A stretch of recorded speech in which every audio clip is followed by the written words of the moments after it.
الرحمن الرحيم الحمد لله رب العالمين والصلاة والسلام على أشرف الأنبياء والمرسلين وعلى آله وصحبه أجمعين سبحانك لا علم لنا إلا ما علمتنا إنك أنت العليم الحكيم اللهم افتح علينا حكمتك وانشر علينا من خزائن رحمتك يا أرحم الراحمين ربنا زدنا علما وفهما يا كاشف المشكلات اكشف الحجب عن وجوه هذه المعاني حتى نطلع على خفيات هذه المسائل واحفظنا من الخطأ والضلال فأنت موفق كل أمر وأنت علم الغيوب برحمتك يا أرحم الراحمين وهب لنا يا وهاب علما وحكمة ولرزق يا رزاق كلنا مسهلا وبالخير يا فتح لنا وبالهدى وبالعلم كلنا يا عليم فضلا اللهم علمنا ما جهلنا وذكرنا ما نسينا اللهم اجعل أعمالنا خالصة لوجهك الكريم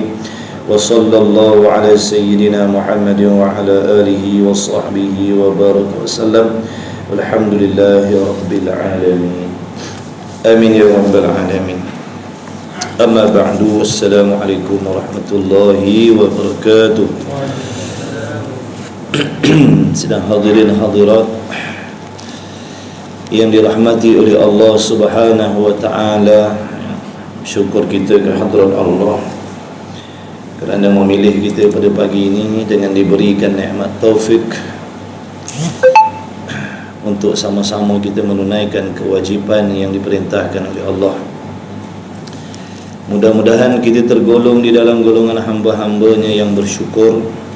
Mudah-mudahan nikmat taufik ini dikekalkan oleh Allah di dalam diri kita sehinggalah ke penghujung nyawa kita insya-Allah. Diharapkan para muhibbin sekalian senantiasa berada di dalam rahmat Allah, redha Allah, di dalam keampunan daripada Allah Subhanahu wa taala. Mudah-mudahan dibukakan pintu ilmu yang bermanfaat, kefahaman yang sempurna serta diberi taufik oleh Allah untuk beramal dengan segala ilmu yang diberi oleh Allah Subhanahu wa taala. Insya-Allah amin ya rabbal alamin. Allahumma salli ala sayidina Muhammad. Insya-Allah sambungan kita pagi ini kita Muniyatul Musalli surat berapa? Muka surat berapa? Rumi 13.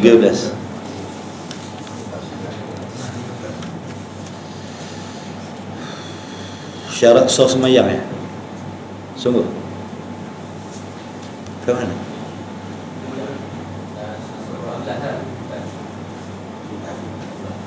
Kadang kitab apa dia punya muka surat tak sama tengok. Mana? 13 atas atas. Saya punya 13 lain. Muka depan sama tak? Muka depan sama.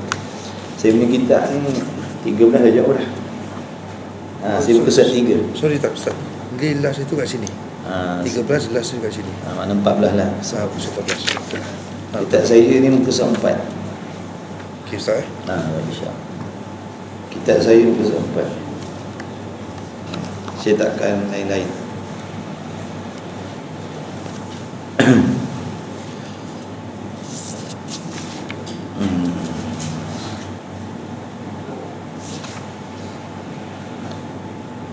Kita ambil pada kata maka dikehendak dengan solawat itu.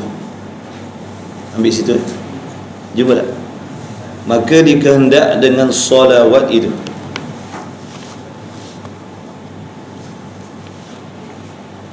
Boleh? Jumpa tak?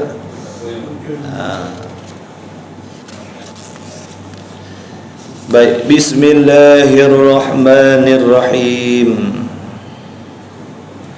قال المؤلف رحمه الله تعالى ونفعنا وإياكم بعلومه وبعلوم مشايخنا في الدارين آمين يا رب العالمين. Maka dikehendak dengan salawat itu yang dikehendaki dengan perkataan solawat.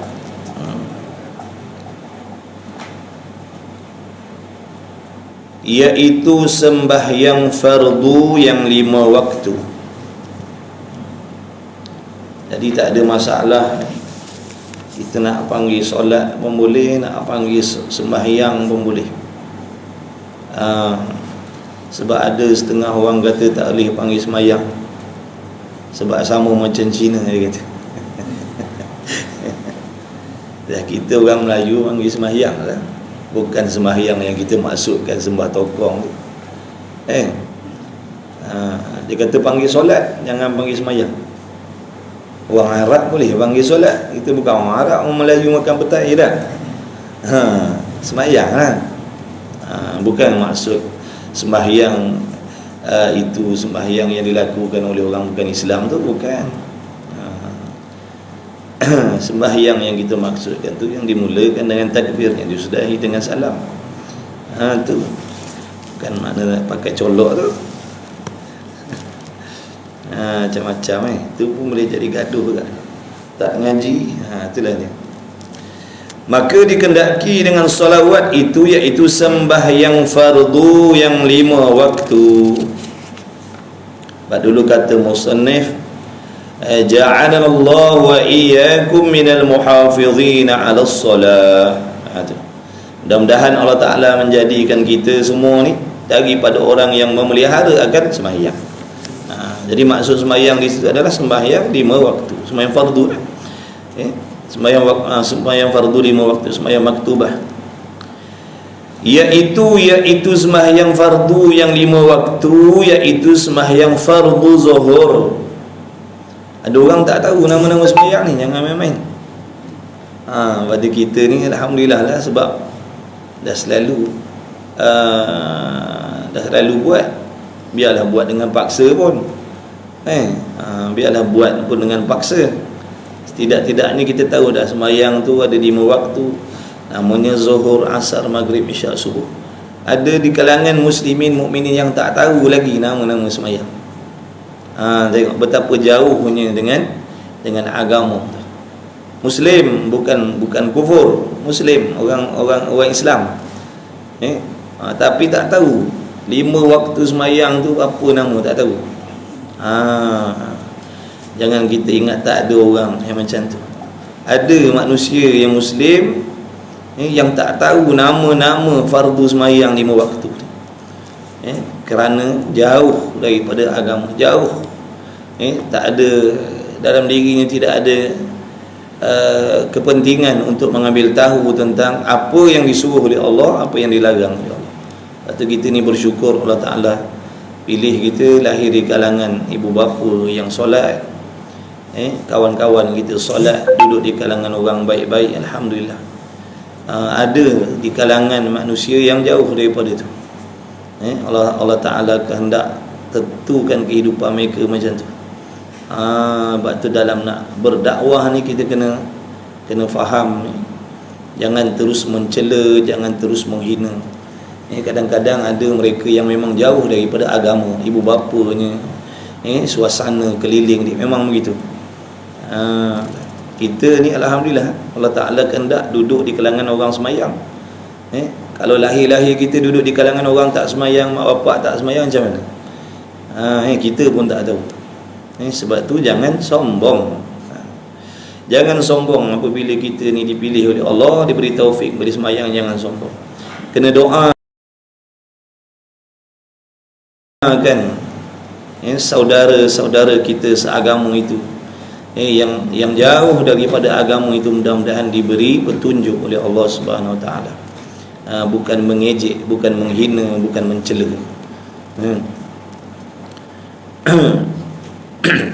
Jadi yang pertamanya sembahyang fardu zuhur, dan yang keduanya sembahyang fardu asar, dan yang ketiga sembahyang fardu maghrib, dan yang keempatnya sembahyang fardu isya, dan yang kelimanya sembahyang fardu subuh. Maka demikian itu sembahyang 5 tadi tu ialah sembahyang, ataupun maka demikian yang telah tersebut, zuhur, asar, maghrib, isya, subuh, ialah sembahyang yang tiada diloloskan. Apa maksud tiada diluluskan ni? Tidak dibenarkan sama sekali. Tiada diluluskan makna tidak dibenarkan sama sekali, yakni oleh Allah. Siapa yang tidak meluluskan? Siapa yang tidak membenarkan? Allah Subhanahu wa taala. Jadi Allah tidak meluluskan, Allah tidak membenarkan akan seseorang daripada orang Islam meninggalkan satu daripada 5 fardu sembahyang. Inilah di antara dalil solat 5 waktu itu adalah merupakan paksaan daripada Allah. Paksaan. Perkara wajib itu adalah merupakan paksaan daripada Allah. Kenapa dikatakan paksaan? Kerana dilarang ketat oleh Allah Ta'ala, lagi pula diberi ancaman bagi mana-mana mereka yang meninggalkan kewajiban, diancam dengan dosa, diancam dengan azab Allah Subhanahu Wa Ta'ala. Itulah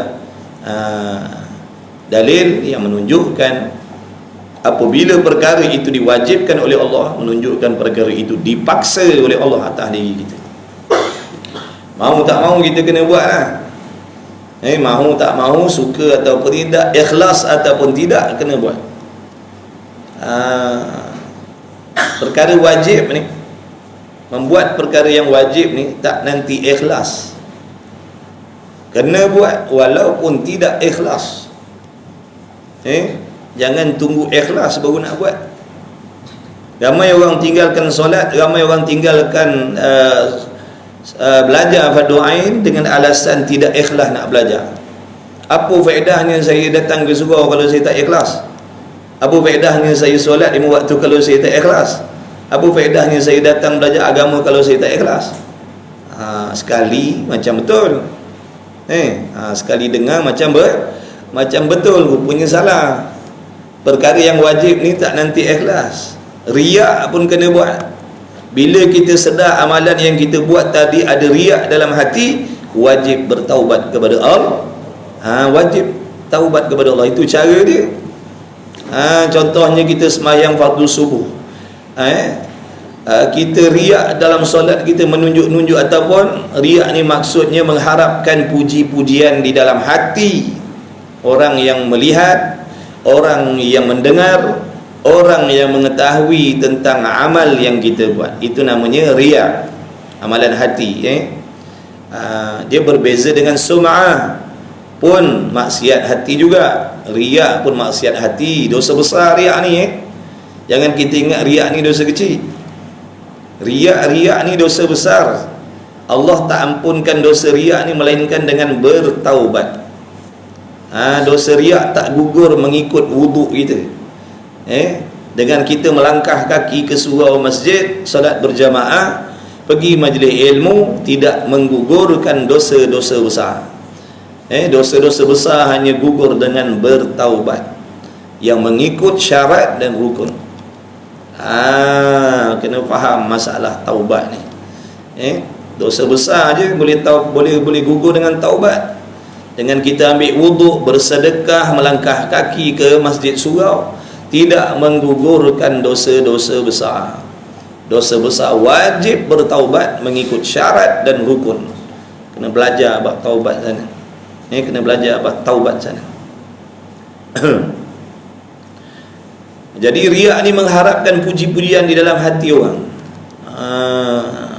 Mudah-mudahan orang yang melihat, orang yang mendengar, orang yang mengetahui tentang amal yang kita buat, mudah-mudahan di dalam hati mereka memuji, mengkagumi diri kita yang sedang melakukan ibadat. Itu namanya riak. Ada pun nak mendengar perkataan, itu namanya sum'ah. Sum'ah ni kita tertunggu-tunggu nak dengar orang tanya tentang amal yang kita buat. Itu namanya sum'ah. Kita dah semayang, dah berdiri lama-lama, semayang lama-lama, sujud lama-lama, dah baca Quran dan sebagainya, derma sini, derma sana, sedekah sini, sedekah sana, tak ada orang tanya khabar pun. Tak ada pun orang tanya khabar tentang amal yang kita buat. Jadi selagi tak dengar orang tanya tentang amal yang kita buat tu, rasa macam tak selesai lagi ibadat, macam tak sudah lagi ibadat kita. Kadang-kadang saja kita pergi di tempat-tempat kelompok orang ramai-ramai itu, kita singgah sekejap, harap-harap dalam ramai-ramai itu ada yang tanya tentang amal yang kita buat. Kita kata kita nak singgah nak tanya-tanya khabar lah, lama tak jumpa, padahal ada benda yang kita nak apa tu? Nak orang tanya tentang amal yang kita buat. Bila orang tanya semalam, bagus ni kau ada sedekah malam nampak, senaru kita, dandan senaru kita. Daripada semalam tak keluar angin, tak ada orang puji.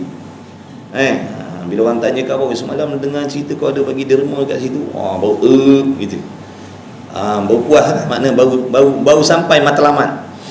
Itu namanya sum'ah, nama dia. Meskipun tak ada orang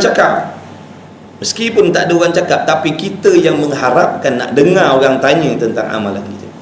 Itu namanya penyakit sum'ah dalam hati. Pun dosa besar juga, membinasakan pahala amal, tak dapat pahala amalan kita. Riak pun sama. Dah tu bila kita sedar amalan yang kita buat tadi tu ada riak, ada sum'ah, ada ujub, wajib bertaubat kepada Allah. Jadi bila kita bertaubat, ikut syarat rukun, dosanya diampunkan oleh Allah. Kemudian yang keduanya, perkara yang Allah perintahkan tadi dapat kita laksanakan. Itu cara dia. Kalau kita jahil, kita tak belajar, kita kena tipu. Setiap kali nak solat je, setan kata jangan, nanti kan kau riak ke kan? Kan kau riak kan, kau solat kan, kau riak kan, baik tak payah. Apa faedah kau solat riak?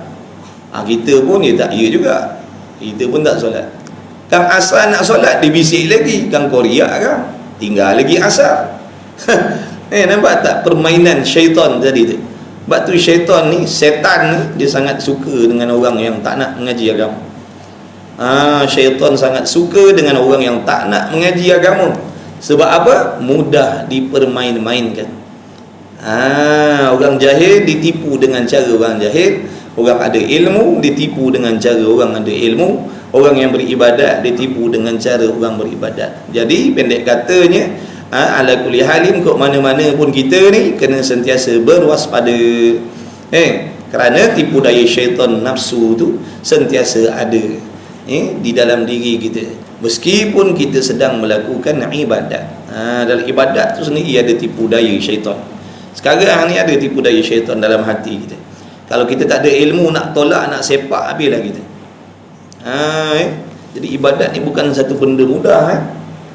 Banyak dugaan, banyak halangan, banyak cabaran, banyak musuh yang nak menjahanamkan amalan kita. Mudah-mudahan Allah pelihara kita semua. Amin. Tapi kita kena usaha lah. Jangan minta aja Allah pelihara, kita tak buat sebab.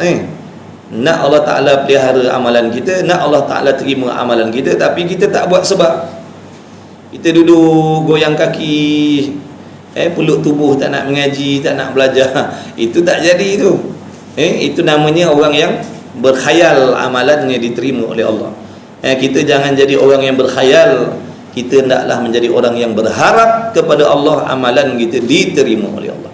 Apa beza orang berharap dengan orang berkhayal? Orang yang berharap amalannya diterima oleh Allah, dia akan berusaha membuat sebab-sebab agar amalnya diterima oleh Allah. Dia belajar, dia memahami syarat rukun ibadat, kemudian dia cuba laksanakan, dia cuba hadirkan hati yang ikhlas, dia betulkan akidah dia dalam ibadat, ataupun sentiasa makna pastikan dia duduk dalam akidah yang betul. Apabila dia dah buat dan mengikut syarat-syarat rukun yang zahir dan yang batin tadi, barulah hatinya menyerahkan kepada Allah. Mudah-mudahan Allah terimalah amalan itu.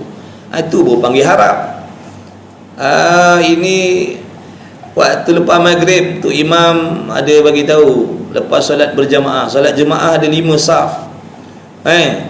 Kemudian sebelum bagi salam, selepas bagi salam, lepas baca wirid lebih kurang, tu imam kata, tuan-tuan perempuan ni lepas maghrib ni sekejap lagi ada kelas ni, ada kuliah fardu ain bab solat, berterabur lagi habis.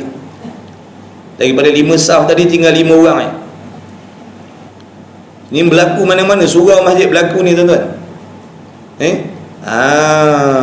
Yang berterabur lagi tadi, yang tak pandai, yang salah ni, yang tak lepas fardu ain lagi, Sebab itulah AJK Masjid Surau tadi duk panggil penceramah-penceramah, ustaz-ustaz, tutup guru datang mengajar ilmu tentang solat fardu ain sebagai keperluan ahli qaryah.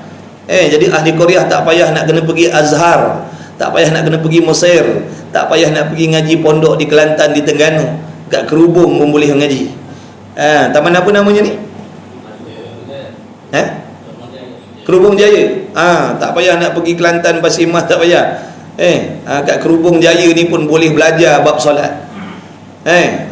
Tapi bila dalam hati kita ni ada sifat ego, sombong, berasa pandai, berasa alim dah, berasa tak perlu, tergabur lagi.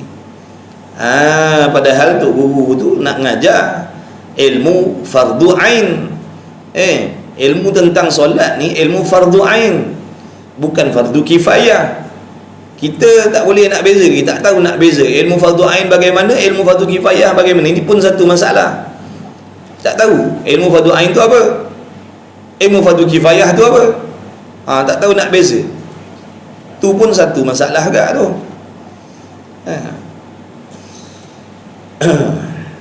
Jadi ilmu tentang solat ni fardu ain, wajib laki-laki perempuan kena tahu syarat rukun semayang. Asalnya hukumnya dalam agama ni orang laki-laki, bapa, suami kena keluar cari ilmu dan wajib mengajar isteri dan anak-anak dia. Makna bini kena duduk rumah asalnya, orang perempuan kena duduk rumah asalnya, tak payah nak keluar surau masjid nak belajar yang ada suami dah. Sebab apa? Suami dia tu Allah tugaskan keluar cari ilmu, kemudian balik mengajarkan isteri. Itu tanggungjawab yang Allah pikulkan sebenar, hukum asalnya. Jadi mana-mana suami wajib keluar cari ilmu fardu ain dan balik mengajar isteri dia. Ajar bab solat, ajar bab mandi wajib, ajar ambil wuduk, ajar tayammum, macam-macam fardu ain. Yang akidahnya lain, yang tasawufnya lain, yang tajwidnya lain. Itu tugas suami. Jadi mana-mana suami yang tak buat macam tu berdosa. Dia meninggalkan kewajipan yang Allah perintahkan atas diri dia. Tanggungjawab bagi makan, minum, rumah, pakai, itu tanggungjawab lain. Itu keperluan duniawiyah. Nafkah yang bangsa zahir, nafkah yang bangsa duniawiyah, nafkah yang bangsa lahir, nafkah batin, nafkah roh, iaitu mengajarkan ilmu fardu ain kepada isteri dan anak-anak dia. Tapi berapa ramai suami yang buat benda macam ni? Berapa ramai suami yang berasa dah jadi suami yang berjaya apabila belikan rumah besar, kereta besar, bagi duit besar, gelang besar, macam-macam besar, berasa aku dah jadi suami yang menjalankan tanggungjawab.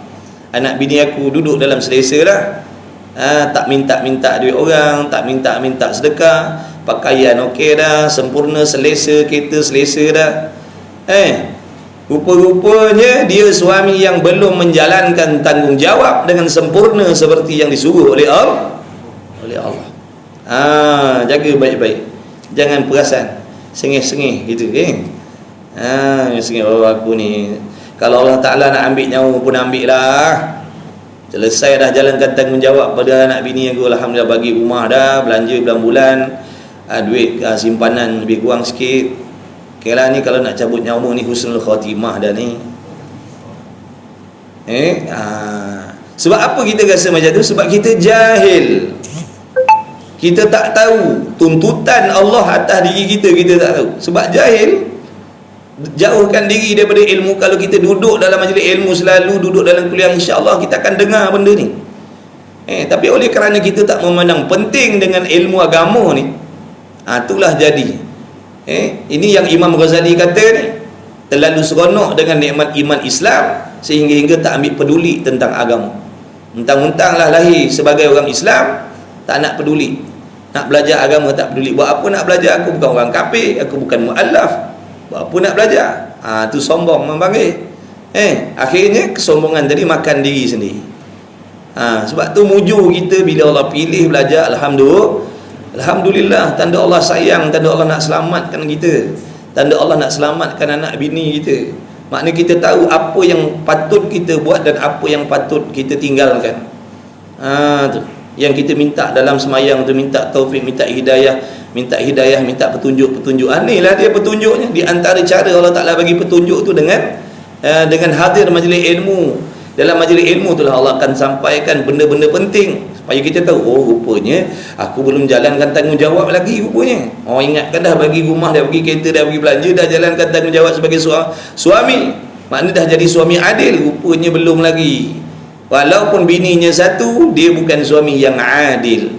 Orang takut nak nikah dua sebab tak adil kata dia. Satu tak berani lah, dia kata dua ni sekarang tak adil. Seorang pun tak adil. Tak adil pada pihak mana? Kita hanya memberi nafkah yang bangsa duniawiyah, tetapi kita meninggalkan nafkah yang bangsa ukhrawiyah. Maknanya kita tidak meletakkan sesuatu kena pada tempat. Zolim lah. Zolim ni apa maksud zolim? Tidak meletakkan sesuatu kena pada tempat. Makna meletakkan sesuatu tak kena tempat. Yang kena tempatnya, nafkah yang bangsa dunia pun bagi, nafkah yang bangsa ukhrawi pun bagi. Itu baru panggil adil. Ni tak kita bagi harta benda je, makan, pakai, minum, tempat tinggal je, tapi agama kita tak bagi. Sehingga isteri kita pun tak tahu tentang solat, rukun solat pun dia tak tahu, syarat sah solat pun dia tak tahu, cara wuduk pun dia tak pandai, mandi wajib pun dia tak tahu. Macam mana yang kita dakwa kita suami yang adil? Belum lagi. Dah tu masalahnya, kalau kita tak pandai nak mengajar, nak buat macam mana pula? Wajib carikan guru untuk isteri kita dan anak-anak kita. Kalau tak ada juga, ajak dia orang datang majlis ilmu. Tu cara nak melepaskan tanggungjawab kita sebagai seorang suami, ketua keluarga. Nampak tak? Ingat senang nak jadi lelaki. Huri-huri kahwin. Tanggungjawabnya besar. Huri-huri kahwin seronok. Parlamen seluah-luahnya. Majlis kita mega kita buat, tapi tak faham tanggungjawab.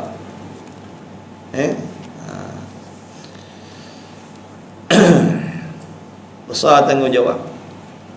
Jadi suami kena usahalah cari jalan kok mana-mana pun kena lepaskan tuntutan fardu ain tadi kita tadi, iaitu mana mengajar bini kita, anak-anak kita dengan ilmu fardu ain, iaitu sama ada kita sendiri mengajar ataupun kita carikan guru untuk bini kita dan anak-anak kita belajar, atau suruh mereka pergi mengaji ataupun ajak mereka pergi mengaji. Itu cara dia. Baik, maka demikian itu sembahyang yang tiada diluluskan akan seorang daripada orang Islam meninggalkan satu daripadanya pada satu kelakuan daripada segala kelakuannya.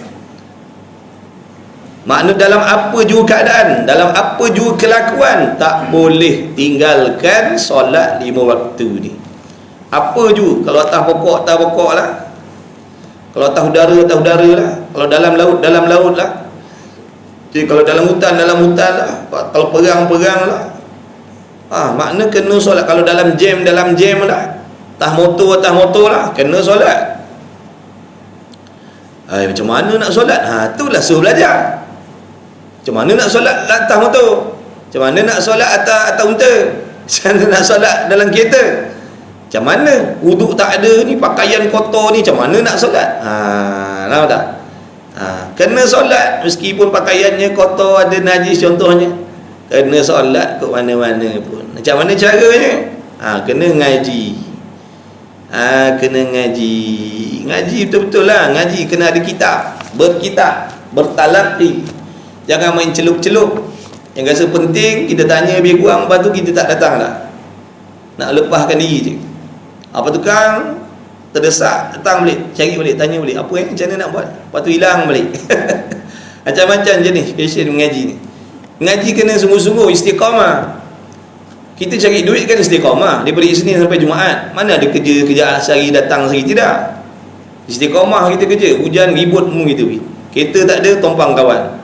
Tak ada kawan, tumpang lori. Punya bersungguhnya kita istiqamah cari duit. Tapi ilmu dah. Padahal ilmu ni penting untuk kebahagiaan, kesenangan akhirat kita besok. Memang sekarang ni tak nampak pun apa untung ni.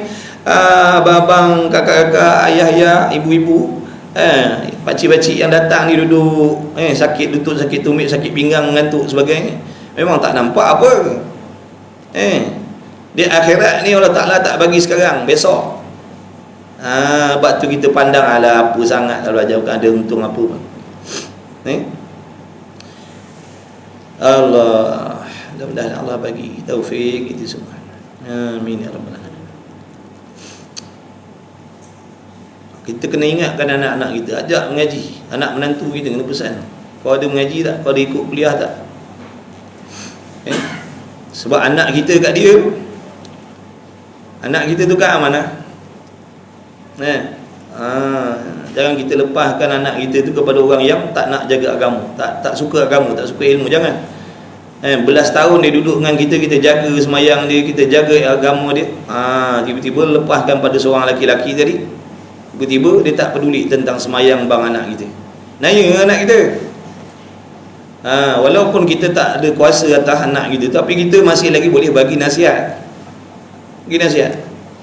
Ni bapak tak sukalah, walaupun kau bagi bapak 15,000 sebulan bapak asyik tak seronok lagi sebab kau ni tak nak mengaji agama, bapak tak seronok. Walaupun 15,000 kau bagi bapak tiap-tiap bulan 15,000, tapi kau tak belajar agama bapak tak seronok lagi. Maka demikian itu sembahyang tiada dilulukan akan seseorang daripada orang Islam meninggalkan satu daripadanya. Asalkan dia orang Islam, dia tak boleh tinggal. Dia pejudi, dia kena sembahyang. Dia pezina, dia kena solat. Dia peminum arak, dia kena solat. Dia pembunuh, dia kena solat. Tak peduli. Solat ni bukan untuk orang-orang taat. Taat ni, solat ni untuk semua Muslim. Bukan nanti baik baru solat.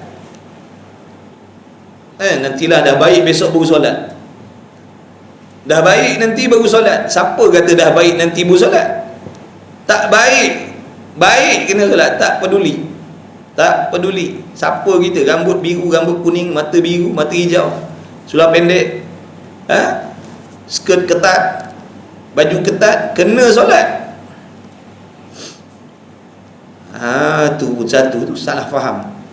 Syaitan duk mainkan kita. Dia kata kau ni belum baik lagi, buat apa nak solat? Nanti dah baik barulah sembahyang, kata ni. Kita pun percayalah apa yang dibisikkan oleh syaitan dalam hati kita. Tu yang kita tak solat tu. Allahu akbar. Belajar agama. Nabi bersabda, talabul ilmi faridatun ala kulli muslimin wal muslimati.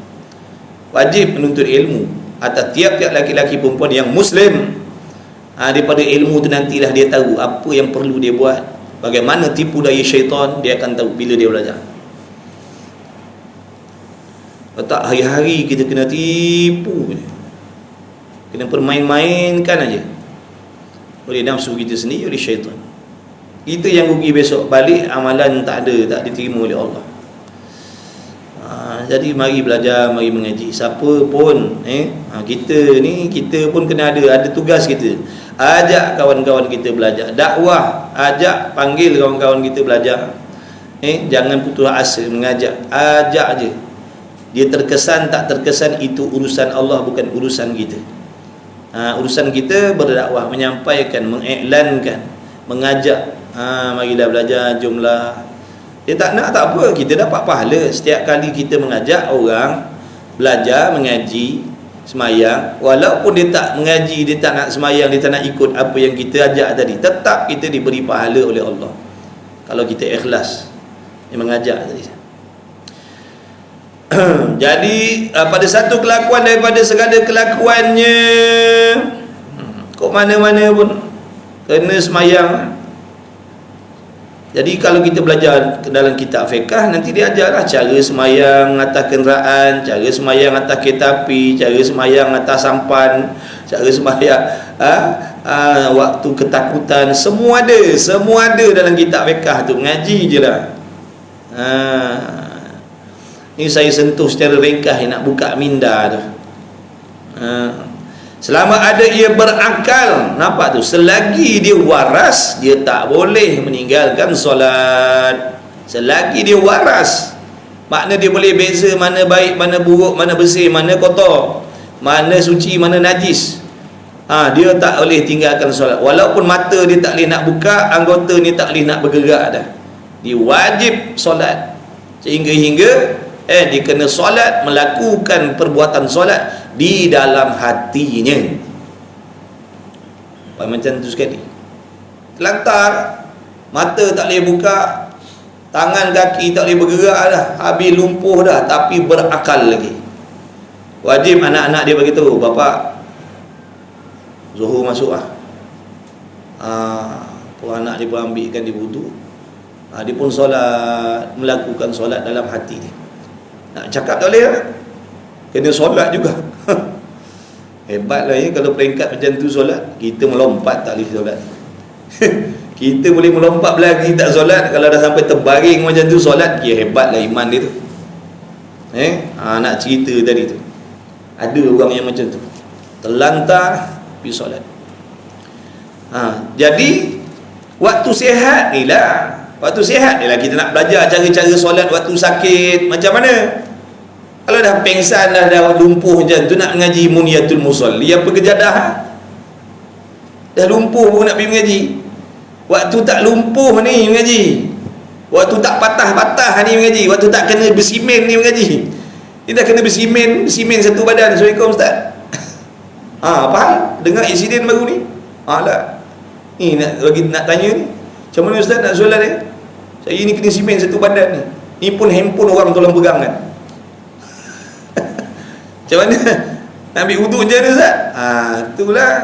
Waktu sihat hari tu orang ajak datang surau mengaji, kau tak mau, sombong. Nampak tak? Jadi belajar waktu sihat ni, belajar cara semayang waktu sakit macam mana, supaya andai kata fardu takdir akan datang, Allah uji kita dengan musibah, kita jatuh sakit, kita boleh menunaikan solat dengan cara yang sepatutnya, amalan kita diterima oleh Allah. Begitu. Jangan nanti sakit, belum sakit tu belajar. Jadi tak boleh. Macam mana cara nak solat waktu uzur? Kena solat, melakukan solat dalam hati, melakukan solat dengan mata. Tapi kalau boleh baca, wajib baca. Dia tak boleh bergerak je, tapi baca boleh. Maksudnya wajib baca. Rukun-rukun qauli wajib baca macam biasa. Cuma pergerakan tu saja yang diisyaratkan dengan kelopak mata dia. Dia sendiri tahulah. Maknanya dia buat macam ni, dia buka mata dia tahu. Dia tahu dia sedang qiyam. Dia bacalah alhamdulillah rabbil alamin. Allahu akbar. Dia maknanya buka tutup matanya. Dia lah yang ngerti. Jadi kalau tuan-tuan pergi hospital tengok ada mata kebil-kebil tu dengan semayang tu. Agaknya pergi ziarah ke kawan-kawan kita, saudara kita hospital, tengok orang katil sebelah tu buka tutup mata ni, panggil tak berjawab, dia tengah semayang tu.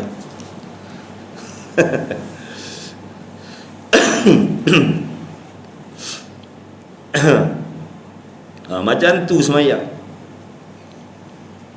tak ada wuduk pun boleh semayang, berlumur dengan najis pun boleh semayang. Selama ada ia berakal, dan jikalau sampailah lemahnya pada barang yang sampai, makna sehabis-habis lemah, sehabis-habis dhaif, kerana semayang ke mana-mana pun, dan sakitnya. Sekarang ni kita tengok kalau duduk di bandar tu balik kerja pukul berapa, kadang tersangkut jam, lepas maghrib pun sampai rumah. Maknanya maghrib tu ke tengah-tengah jalan lah tu, sangkut jam. Macam mana nak solat maghrib waktu macam tu? Kalau orang boleh jarak rumah dia jauh lebih daripada masafatul qasri, bolehlah nak qasar. Nak jamakkan maghrib dalam isyak. Ini tak, rumah kita tak sampai, macam mana? Maghrib kena solat, tiba-tiba kereta kita ni sangkut dalam jam tu. Dalam jam, kita habis kerja, katalah keluar pukul 5 contohnya, duduk atas jalan highway kan jam, menghadap jam 1 jam lebih, 2 jam, habis waktu maghrib lah. Macam mana nak sembahyang maghrib? Kena solat dalam kereta. Belajar cara solat dalam kenderaan macam mana. Sujud macam mana, nak letak kepala kat pedal minyak ke? Macam mana Belajar.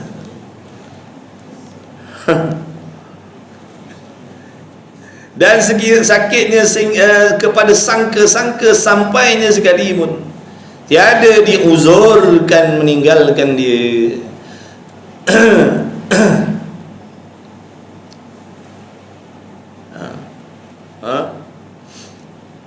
Tak diuzurkan. Kat hospital ke, kadang-kadang duduk katil, membelakangkan kiblat, tak ada orang nak tolong kita. Kena solat agak ke mana-mana pun. Bukan alasan, tak ada alasan maksud. Dikendaki dengan salatul wusta itu, iaitu sembahyang fardu asar, sembahyang asar. Dan ada pun sebab ditentukan dengan menyebut akan dia akan salatul wusta, salat asar, kerana kelebihan sembahyang asar dan mulianya asar atas yang lain daripada fardu asar.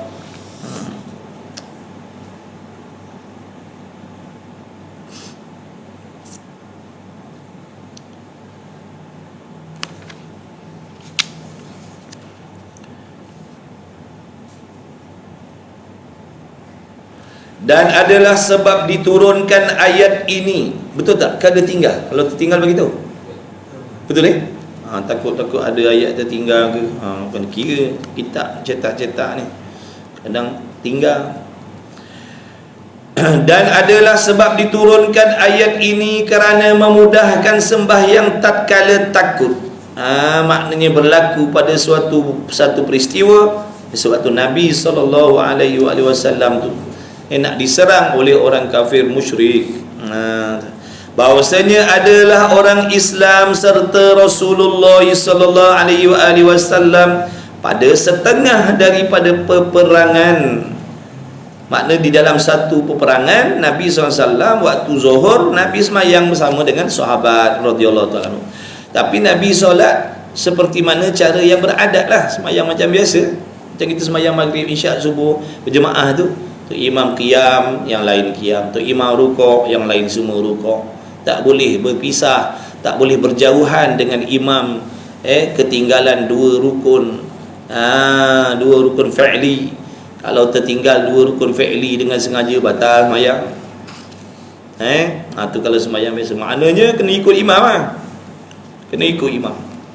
Jangan kalau kita sengaja meninggalkan, sengaja bercerai dengan imam satu rukun fi'li dengan sengaja kita, makruh. Kalau sengaja dua rukun, batal. Kalau kita potong tu imam dulu ada makmum, kalau dia kira makmum bawa ondakap, imam bawa ondakap, dia buat subuh baik, dia potong tu imam dia. Orang suruh potong kat jalan raya tu, di dalam semayang dia potong tu imam, dia kata lembab tu imam. Kat jalan raya kau potong dia, ini dalam semayang dia potong tu imam. Nawi sungguh ni. Tu imam tak takbir tak? Tu imam baru usalli dia kat belakang, Allahu Akbar dari belakang. Kau nak pergi mana? Kau bukan boleh bagi salam dulu. Nak sudah semayang seorang, nak cepat sudah semayang seorang, tak payah semayang jemaah. Ni jadi makmum tapi nak potong tu imam. Tu imam nyiram juga depan. Jujur tak dia cakap, tu imam cakap. Tu imam tak ambil takbir lagi. Allahu. Tu imam baru Allah. Dia kat belakang dah Allahu Akbar. Dia dah sudah dah takbiratul ihram ni. Tu imam tak sudah lagi, tak sah semayang. Jangan mendahului takbiratul ihram imam. Kena tunggu tu imam selesai takbiratul ihram, barulah kita mulakan masuk semayang. Tak kisahlah semayang tu semayang fardu ataupun semayang sunat, semayang tarawih. Biar tu imam tu Allahu Akbar, barulah kita angkat takbiratul ihram kat belakang. Ni tu imam tak jumpa huruf ra lagi. Allahu Akbar, baru sebut ba, baru ra tak mati lagi, ra bar tak bar lagi pun, baru ba, baru itu belakang dah Allah ada. Tu satu menyirap dah tu imam. Waladhalli, dia kat belakang dah pang rasa kan, lempang kan sekali. Tak sempat-sempat nak amin dah. Kenapa? Sunat amin serta imam, jangan amin dulu. Dah akhirnya tu imam pun terikut amin, tu imam pun tak jumpa huruf nun, waladdalli kat belakang 2-3 orang dia dengan geng dia. Lepas tu yang lain ikut dengan imam pun ikut amin juga tu imam. Imam belum sudah Fatihah lagi, tak jumpa huruf nun lagi kan, waladdalli belum lin baru habis. Ni waladdalli kat belakang tu imam pun amin. Macam-macam mesin makmum ni. Kita makmum kena sedar, kita tak ada allowance. Imam dia ada allowance, kena hormat. Imam satu allowance lain. Sekarang berapa allowance imam? Dia selaras ke tak selaras? Lain ni.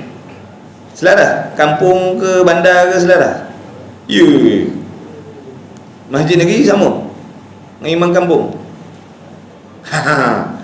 Tu kena selaras, sebab tugas sama berat. Betul? Betul ke tidak?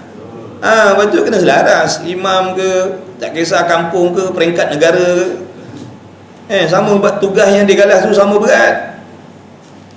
Bilal kampung, Bilal bandar kena bagi gaji lumayan. Saya ada kawan dulu saya pernah jadi Bilal dulu. Sekejap itu dah dipecat. Dipecat. Tak cukup 250 apa nak makan masa tu tahun berapa 250. Pergi family store 2 kali ya biar. Dia nak ramai.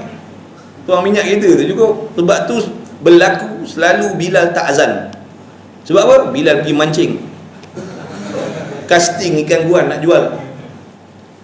Dah mana cukup 250. Dah masuk asar ni, lantak kau lah di mesin kumpul dia. Mesin kumpul. Dah nak cover. Cuba bagi gaji lumayan ke orang-orang masjid ni. Kau gaji kau sekian ribu, kau duduk sini pagi petang siang malam, imarahkan masjid. Rumah free. Barulah. Barulah. Mudah-mudahan lah pihak pemerintah ni biar sedar sikit benda ni. Tak kisahlah sesiapa pun, yang memerintah biar nampak. Barulah masjid tu boleh diimarahkan. Bilal tak kalut nak pergi mancing, Bilal tak kalut nak pergi mesin rumput. Dah duit bagi cukup dah. Mudah-mudahan. Amin ya rabbal alamin. Doa kan.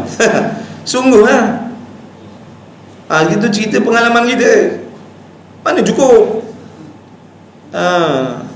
Kan sewa rumah nak kena bayar lagi, duit kereta nak kena bayar lagi. Takkan nak suruh Bilal naik kuda, naik unta pula. Mana nak ambil? Bagi gaji mahal lagi 5-6 ribu ke. Duduk dia diam situ, buatkan rumah-rumah dia. Ni rumah Bilal, ni rumah imam. Duduk sini, imarahkan masjid, elang cukup.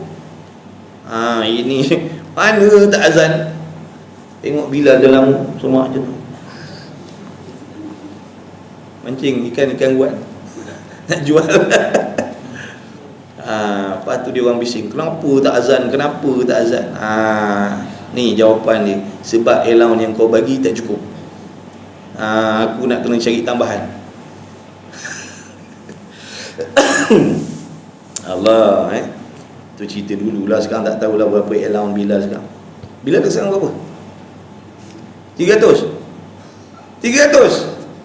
ke 3,000? 300. Inna lillahi wa inna ilaihi raji'un.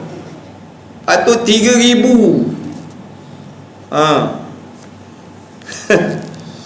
Allah. Baik, untuk iklan tu sambil-sambil tu, kalau faham ke? Mudah-mudahan nampak. Agama ni jangan pandang remeh-remeh. Agama tu mulia tinggi, jangan kita rendah-rendahkan. Benda-benda lain kita tawarkan dengan duit lumayan. Benda-benda agama ni kita pandang alah, jangan tak ada.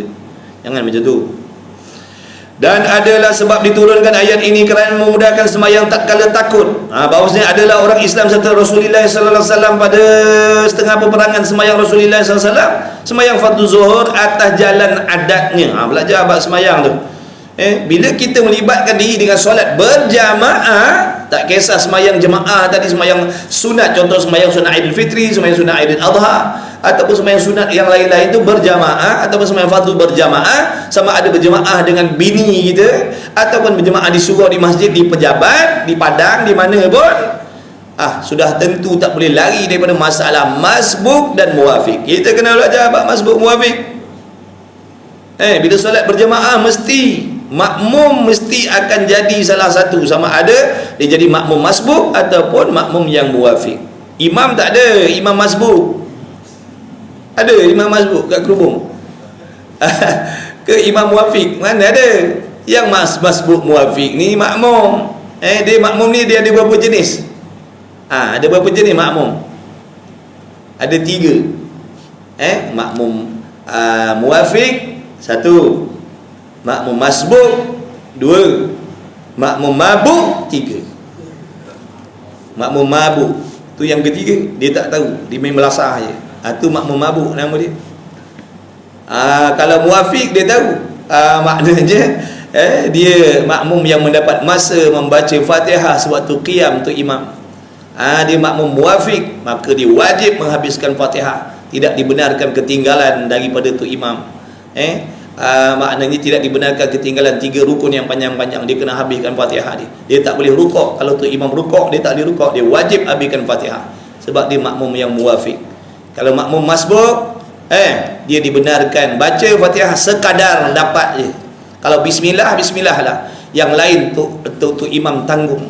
Tu imam belanja, dia baca bismillah je. Tiap rakaat bismillah, lain tu imam tanggung. Bismillah atau imam tanggung. Jangan lupa tu belanja tu imam pula tom yam. Macam mana tu makmum muwafiq tu, masbuk tu? Belajar.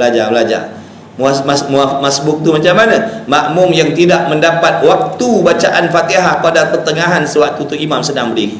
Walaupun dia datang awal, walaupun dia duduk saf awal, walaupun dia yang tukang khamat tadi, tapi oleh kerana dia tak mendapat waktu membaca Fatihah, waktu qadar baca Fatihah yang pertengahan tu dia tak dapat sewaktu tu imam sedang berdiri, dia tak dapat.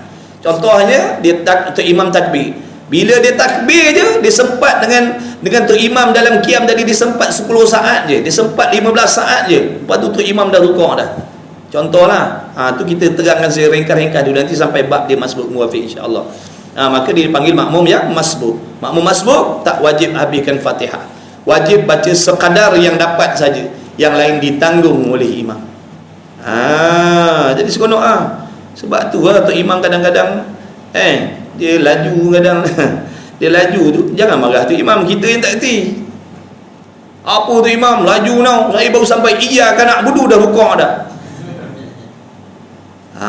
Tu imam kata tu lah, aku nak belanja kau. Aku nak belanja kau. Tapi kau tak tahu. Kenapa tak? Marah je tu imam. Patut terima kasih imam. Masbuk muwafiq ni berlaku tiap-tiap rakaat. Bukan bila dia masuk masbuk, rakaat kedua masbuk, rakaat ketiga masbuk, rakaat keempat masbuk. Dah. Kadang-kadang rakaat pertama dia muwafiq, lepas tu rakaat kedua dia masbuk, kadang-kadang rakaat ketiga dia muwafiq balik, kadang-kadang rakaat kelima pula dah, mana datang rakaat kelima, rakaat keempat dia masbuk pula. Kadang-kadang setiap rakaat masbuk, kadang-kadang setiap rakaat muwafiq. Bila solat berjemaah kita kena tahu tu, sebab masbuk ada undang-undang yang dia kena buat. Muwafiq ada undang-undang yang dia kena buat. Kalau dia langgar undang-undang tu, batal mayang dia. Ya ke? Ada ke macam tu? Ada lah. Baik, jadi waktu Nabi SAW semayang dengan sahabat Nabi, semayang cara beradat tadi tu, dan adalah musyrikun, orang kafir yang menyekutukan Allah. Musyrik ni dia percaya kepada Allah, dia bukan tak percaya Allah, dia percaya Allah tu Tuhan, tapi dalam masa yang sama dia beriktikad dalam hatinya, memiliki akidah bahawasanya ada sesuatu seperti Allah juga, kuasa macam Allah juga, hebat macam Allah juga. Itu namanya kafir musyrik.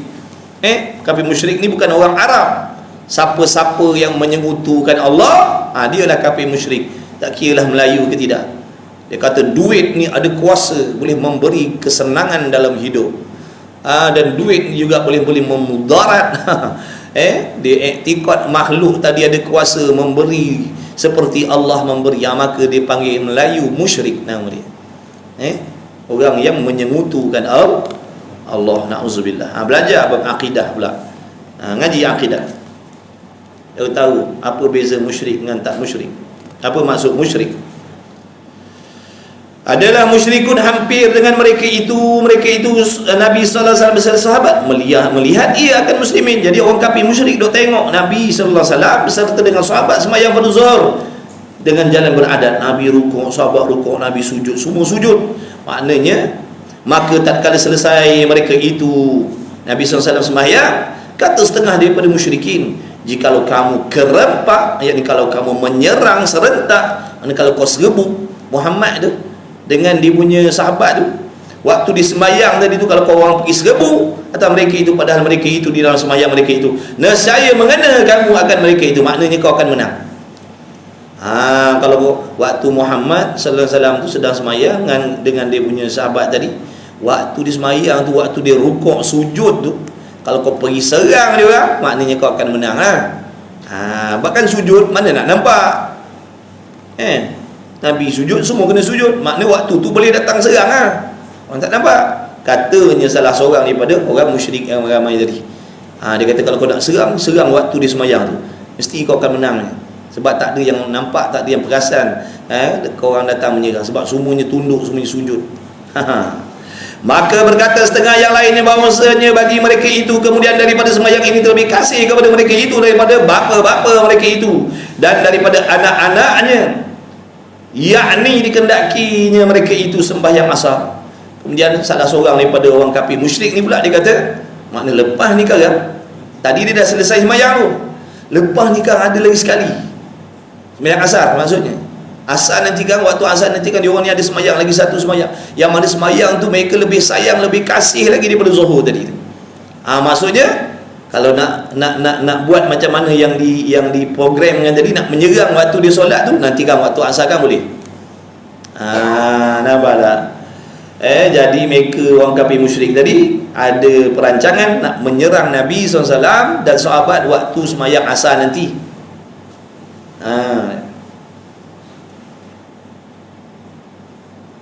Maka turun Jibril alaihissalatu wassalam. Allah Ta'ala putuskan malaikat Jibril alaihissalatu wassalam membawa wahyu kepada Nabi SAW, mengajarkan atas Rasulullah SAW dengan sembahyang kaifiyat syiddatul khauf. Sembahyang dalam keadaan ketakutan, sembahyang dalam keadaan peperangan.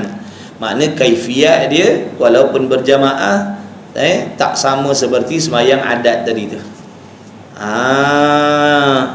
Jadi Allah dah terlebih dahulu mengetahui dah perancangan orang kafir musyrik tadi. Maka dengan kehendak Allah utuskanlah malaikat Jibril mengajar Nabi sallallahu alaihi wasallam cara-cara sembahyang dalam peperangan. Nanti buka dalam ada media boleh buka tengok cara-cara sembahyang syiddatul khauf. Kita tengok askar tu sembahyang macam ni, bergilir rukuk, bergilir sujud, ada yang sujud, ada yang bangun standby.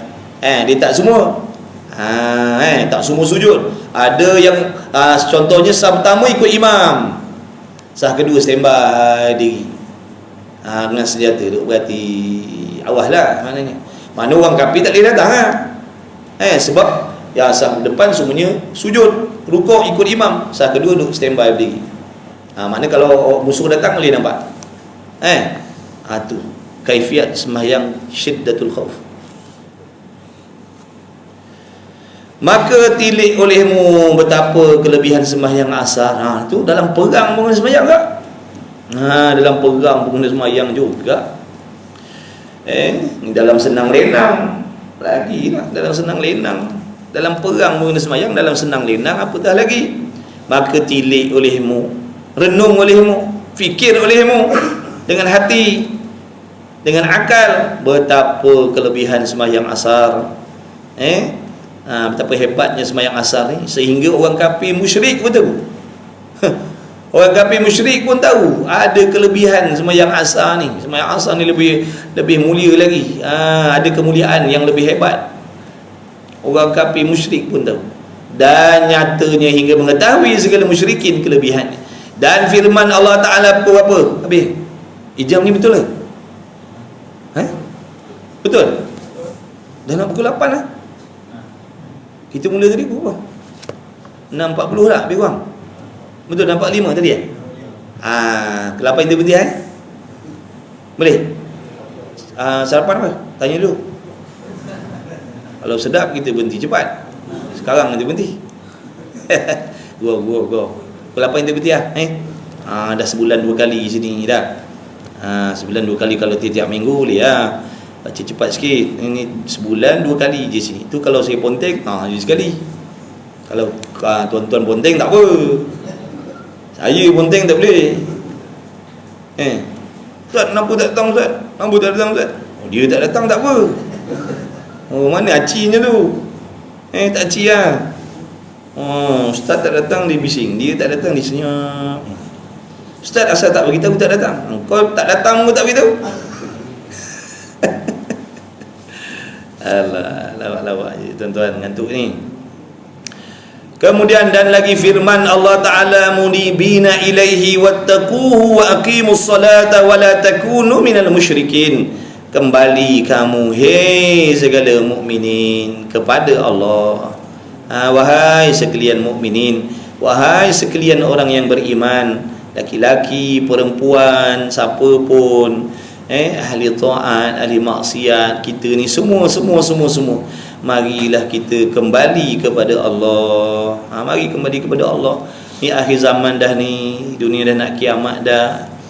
Meskipun kiamat tu tak tahu bila, masa lagi lambat lagi, boleh jadi 10 tahun lagi, boleh jadi 15 tahun lagi, boleh jadi 20 tahun lagi, mana kita tahu. Yang pasti mati kita tu akan datang bila-bila masa. Kita kata lambat lagi kiamat, Dajjal tak keluar lagi, Nabi Isa tak turun lagi, Ya'juj Ma'juj tak keluar lagi, matahari tak terbit sebelah barat lagi, lambat lagi. Takut kita ni mati terkejut ni. Nampak tak tu peristiwa baru ni takziahlah kepada keluarga mangsa. Nampak tak? Siapa sangka? Kita doakan yang baik-baiklah. Sebenarnya tu Nabi kata ingat mati. Ingatkan mati itu cukup bagi orang yang waras, yang berakal. Dengan ingat mati tadi akan mengisahkan diri dia. Sebab kita pun tak mustahil mati terkejut juga. Kita pun tak mustahil mati terkejut. Tak sangka mati. Tak sangka mati. Kita pun sama, tak sangka mati. Semua yang mati itu semua tak sangka yang dia mati hari itu, waktu tu, tempat tu. Sebut dalam kitab sana, Minhajul Abidin. Dia kata mana-mana orang yang mati semua tak sangka yang dia mati hari tu, waktu tu, tempat tu, saat tu. Dia tak sangka. Sebab apa? Dia menyangkakan dia hidup lagi, tapi tak sangka rupanya ajalnya sampai hari tu. Dia pun tak tahu. Kita pun macam tu lah. Bila kita mati besok bersama-sama. Seandainya besok kalau kita dah mati, andai katalah boleh bercakap, kalau orang tanya, kau sangka tak kau mati? Kita akan jawab, sesungguhnya aku tak sangka yang aku mati hari ni. Itu jawapan kita. Begitulah orang-orang lain dah. Yang dah mati tu semua jawapan macam tu. Kalau dah tahu nak mati, tak ada nak pergi berjalan lah. Betul? Kalau dah tahu nak mati, buat apa nak pergi berjalan, nak pergi shopping, nak pergi gini, nak pergi kerja, nak pergi. Baik duduk atas sejadah. Taubat banyak-banyak, baca Quran banyak-banyak, ke bertahlil banyak-banyak. Dah tahu mati kita pukul 3 sekarang. Ni masalah tak tahu. Tu yang kita pergi kerja, pergi kedai, pergi pekan, pergi begini, pergi begitu. Rupa-rupa je mati. Nampak tak? Mati, tidur. Tidur mati. Dalam tidur mati. Kalau tahu mati tak tidur. Tak tidur. Kalau tahu mati tak tidur. Ni masalah buat apa tidur? Sebab tak tahu mati. Rupa-rupa mati dalam tidur. Tak peduli mati ni, tak peduli sehat, sakit, tua, muda, tak peduli. Tengok kat hospital tu berapa banyak kes yang tukang suap bubur mati dulu. Tukang suap bubur mati dulu. Yang tenat tak mati. Dia kata asal tak datang hari ni, aku dah lapar dah ni. tak datang suap bubur, rupanya dah mati dah. Yang sakit tenat tak mati lagi, yang tukang suap bubur mati dah. Tengok. Jadi jangan kita berasa kita ni lambat mati, berasa panjang umur, berasa muda lagi, berasa sihat lagi. Jangan mati tu datang tanpa syarat. Kena ingat mati. Ingat mati ni banyak faedah. Ingat mati ni banyak faedah ni. Apa di antara faedah? Menambahkan kecintaan kita pada akhirat, mendekatkan kita pada ibadat, mendekatkan kita pada taubat. Mengurangkan kecintaan dan kelubaan kita terhadap dunia. Tu ingat mati. Jadi mari kembali kepada Allah. Kembali pada Allah. Allah Maha terima taubat. Kelekaan kita, kelalaian kita sejauh mana pun, meskipun tak pernah solat daripada dulu sampai sekarang, tak pernah solat, umur kita puluh tahun tak pernah sujud pun, taubat kepada Allah sungguh-sungguh. Allah Maha Pengampun. Allah ampunkan dosa-dosa kita. Banyak mana pun dia dah minum arak, ramai mana dia dah berzina, banyak mana dia dah mencuri, dah bunuh orang. Taubat kepada Allah sungguh-sungguh. Ada cara taubatnya. Belajar. Ada cara taubat ni. Orang si pembunuh, si penzina, si penjudi, ada cara nak taubat kepada Allah. Ada cara ni, belajar. Jangan tanya orang yang sama waktu dengan kita. Tanya alim ulama lah. Tanya ulama yang amanah. Saya ni nak kembali kepada Allah, dosa saya begini. Macam mana cara saya nak taubat? Dan kena tanya pada ulama, pada orang yang amanah lah. Kena tanya. Tak salah kita nak ceritakan aib kita, tapi dengan niat apa tadi? Nak minta tunjuk jalan. Sebab kalau kita tanya begitu, kata Tok Guru, saya ni nak taubat, macam mana cara nak taubat daripada dosa-dosa saya? Dosa macam-macam jenis. Kalau tak terangkan dosa macam mana nak diterangkan cara taubat? Dosa dengan Allah, cara taubatnya lain. Dosa dengan manusia, cara taubatnya lain. Dosa ambil barang orang, taubatnya lain. Ada cara-cara tersendiri. Macam mana? Tu tanya alim ulama yang amanah. Dia takkan pecahkan rahsia kita. Dia akan amanah dengan masalah kita tu. Jadi dia akan terang begini. Semua siap. Dalam agama ni tidak ada istilah tak ada jalan keluar. Dalam agama ni ada jalan keluar. Sebesar mana pun masalah kita, ada jalan keluar. Tapi masalahnya kita yang tak nak cari agama. Sebab tu tak jumpa jalan keluar, akhirnya bunuh diri. Bunuh diri, minum racun begini, tembak diri dan macam-macam. Padahal dalam Islam ada jalan keluar. Nampak tak? Allahu Akbar. Ditipu oleh syaitan, mati dalam kesesatan. Nauzubillah. Dan takut akan dia. Kembali kamu, hei segala mukminin, mari kita mendekatkan diri kepada Allah. Yang tak belajar, mari belajar. Yang tak mengaji, mari mengaji. Mengaji je, betulkan niat, belajar sungguh-sungguh, tumpukan kepada ilmu fardu ain terlebih dahulu. InsyaAllah Allah akan uruskan yang lain-lain tu. Belajar je, betulkan niat nak belajar kerana Allah, nak baiki kelemahan.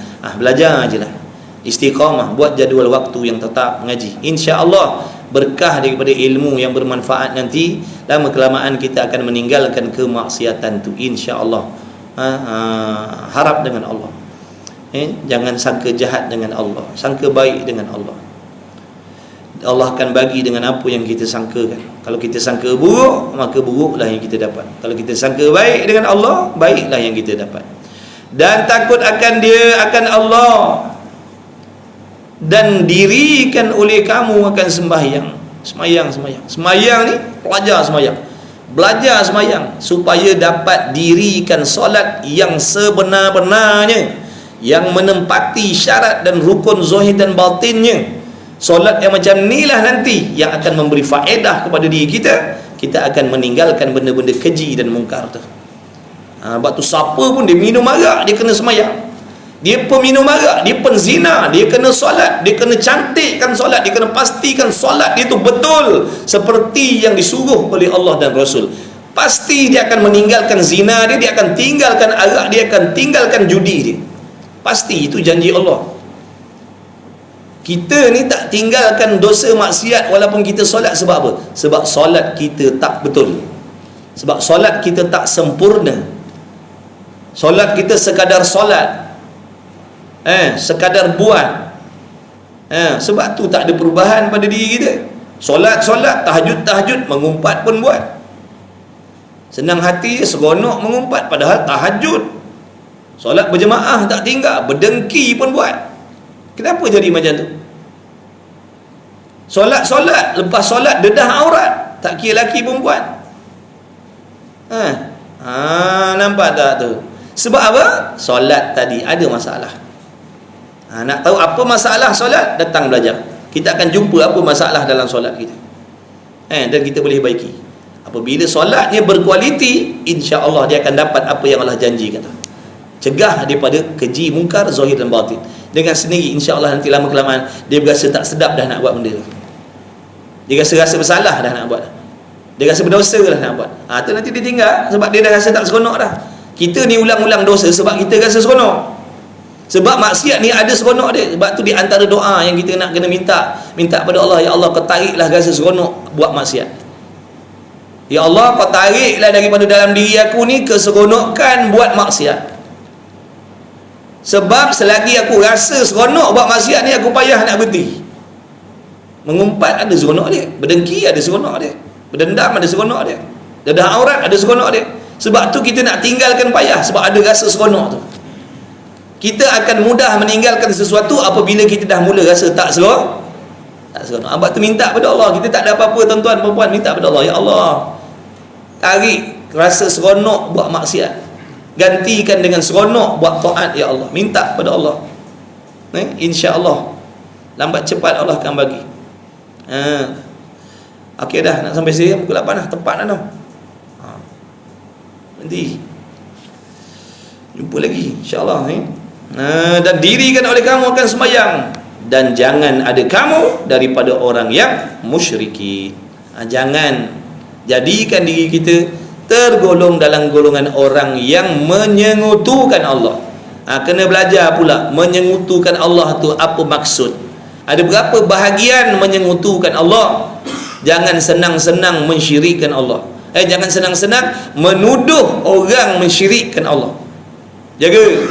Sebut dalam kitab akidah sana, barang siapa yang menuduh orang Islam syirik sedangkan orang Islam tadi tidak membuat benda syirik, maka kembalilah perbuatan syirik itu pada diri yang menuduh. Faham tak? Kita tengok seorang ni tanpa usul peksa, kita kata kau ni buat benda syirik, kau ni syirik ni. Apa maksud syirik? Kafir lah syirik ni. Tak ada kata syirik Islam. Bila kata syirik, kafir lah. Ni jaga ni, ada fahaman ni, mudah mensyirikkan orang ni. Tak sejalan dengan dia syirik, tak sejalan dengan dia syirik. Mudah nak mengkafirkan orang. Jaga. Sebut dalam kitab akidah sana, barang di antara perbuatan yang boleh mengkafirkan, memurtadkan seseorang adalah memanggil saudara seagama dia dengan syirik, dengan murtad, dengan kafir. Dipanggil, Mamat buat dia. Mamat, kafir, main lah sini. Tu murtad yang manggil tadi tu, rosak akidah. Jadi jangan buat lembek mulut kita. Tengok orang tak sehaluan dengan kita, syirik. Tengok orang doa kat kubur, syirik. Orang ziarah kubur, syirik. Orang baca Quran atas kubur, syirik. Nak syirikkan orang je kerja. Hati-hati ni pahaman ni. Sebab dia boleh merosakkan akidah. Buka dalam kitab tauhid tu sana tu. Misbah Muni belah-belah belakang tu. Di antara benda-benda yang menjadikan orang tu syirik iaitu mana? Memanggil saudara dia dengan perkataan kafir, ataupun panggil saudara dia dengan perkataan Yahudi. Yahudi, baiklah. Rosak akidah kita. Kecuali terang nyata jelas dia buat benda syirik. Tu lain. Memang terang-terang dia buat benda syirik. Kita syirik pun kita tak faham syirik itu apa syirik. Nampak tak bahaya tuan-tuan ni? Mudah-mudahan Allah selamatkan diri kita, anak isteri kita, keturunan kita daripada terikut pahaman-pahaman yang berbahaya ni.